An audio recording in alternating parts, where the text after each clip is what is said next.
ಡಲಾಯ್ತ್ ಅವರ ಸಾರಥ್ಯದಲ್ಲಿ the Friday times news. ವಿವಿಧ ಬೇಡಿಕೆಗಳನ್ನು ಈಡೇರಿಸುವಂತೆ ಆಗ್ರಹಿಸಿ ಗ್ರಾಮೀಣ ಅಂಚೆ ನೌಕರರ ಪ್ರತಿಭಟನೆ. ಅಖಿಲ ಭಾರತ ಗ್ರಾಮೀಣ ಅಂಚೆ ನೌಕರರ ಸಂಘದ ವತಿಯಿಂದ ಅನಿರ್ದಿಷ್ಟ ಅವಧಿ ಮುಷ್ಕರವು ಮುಂದುವರೆದಿದ್ದು, ತೋಂಟದಾರ್ಯ ಮಠದಿಂದ ಪ್ರಧಾನ ಅಂಚೆ ಕಚೇರಿಗೆ ಬಂದು ಮನವಿ ಸಲ್ಲಿಸಿ, ನಂತರ ಲೋಕಸಭಾ ಕಚೇರಿಗೆ ಬಂದು ಪ್ಯಾಕ್ಸ್ ಮುಖಾಂತರ ಮನವಿ ಸಲ್ಲಿಸಿ ರೋಟರಿ ಸರ್ಕಲ್, ಭೂಮರೆಡ್ಡಿ ಸರ್ಕಲ್ ಮಾರ್ಗವಾಗಿ ಅಂಚೆ ವಿಭಾಗೀಯ ಕಚೇರಿಗೆ ಎಲ್ಲ ಗ್ರಾಮೀಣ ಅಂಚೆ ನೌಕರರು ಪಾಲ್ಗೊಂಡು ಪ್ರತಿಭಟನೆ ನಡೆಸಿದರು. ನಂತರ ವಿಭಾಗೀಯ ಉಪ ಅಧೀಕ್ಷಕರು ಸುನಿಲ್ ಅವರಿಗೆ ಮನವಿಯನ್ನ ಸಲ್ಲಿಸಲಾಯಿತು. ಇದೇ ಸಂದರ್ಭದಲ್ಲಿ ವಿಭಾಗೀಯ ಕಾರ್ಯದರ್ಶಿ ಎಂಎನ್ ಕುರಟ್ಟಿ ಅವರು ಮಾತನಾಡಿ,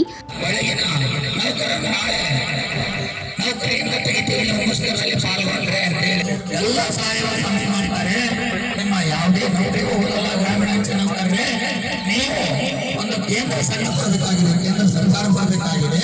ಕಮಲಚಂದ್ರ ವರದಿಯನ್ನು ಅಪೂರ್ಣಗೊಳಿಸದೆ ಸಂಪೂರ್ಣಗೊಳಿಸಬೇಕು ಅಂತ ನಾವು ಇವತ್ತು ಮುಷ್ಕರಕ್ಕೆ ಇಳಿದ ನಮ್ಮ ಹೊಟ್ಟೆಪಾಡಿಗಾಗಿ, ನಮ್ಮ ಹೆಣ್ಣುಮಕ್ಕಳ ಸಲುವಾಗಿ ನಾವು ನೋಡ್ತಾ ಇದ್ದೇವೆ.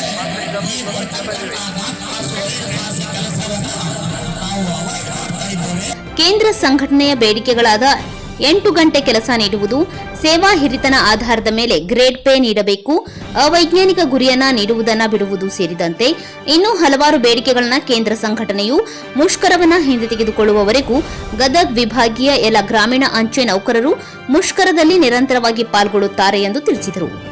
ಈ ಅನಿರ್ದಿಷ್ಟ ಧರಣಿಯಲ್ಲಿ ಗ್ರಾಮೀಣ ಅಂಚೆ ನೌಕರರ ಸಂಘದ ವಿಭಾಗೀಯ ಅಧ್ಯಕ್ಷ ಜಿಆರ್ ಕಮ್ಮಾರ್, ಖಜಾಂಚಿ ಶರಣಪ್ಪ ಹೊಂಬಳ್, ವಿಭಾಗೀಯ ಸಹ ಕಾರ್ಯದರ್ಶಿ ವಿಪಿ ಮುಷನ್ನವರ್, ವಿನಾಯಕ್ ಅಚಲ್ಕರ್, ಗ್ರಾಮೀಣ ಅಂಚೆ ನೌಕರರುಗಳಾದ PV Ichchangi, BF Hadapad, HM Huddar, YS Kumbar, Praveen Chauhan, Mantesh Angadi, Santosh Angadi, Basavaraj Gadad, SD Pattar, Krishna Amate, Veeranna Sovinahalli, ಮಹಿಳಾ ಅಂಚೆ ನೌಕರರಾದ ಅಕ್ಷತಾ ತೇಲಿ, ಅಶ್ವಿನಿ ಕುಲಕರ್ಣಿ, ರೇಣುಕಾ ಹುಳಂನವರ್, ಸರೋಜಾ ಅರವಟಗಿ, ಸುಜಾತಾ ಕುಂಬಾರ್, ಮಂಗಳಾ ಬಡಿಗೇರ್ ಸೇರಿದಂತೆ ಹಾಗೂ ಗದಗ್ ವಿಭಾಗದ ಗ್ರಾಮೀಣ ನೂರಾರು ಅಂಚೆ ನೌಕರರು ಪಾಲ್ಗೊಂಡಿದ್ದರು.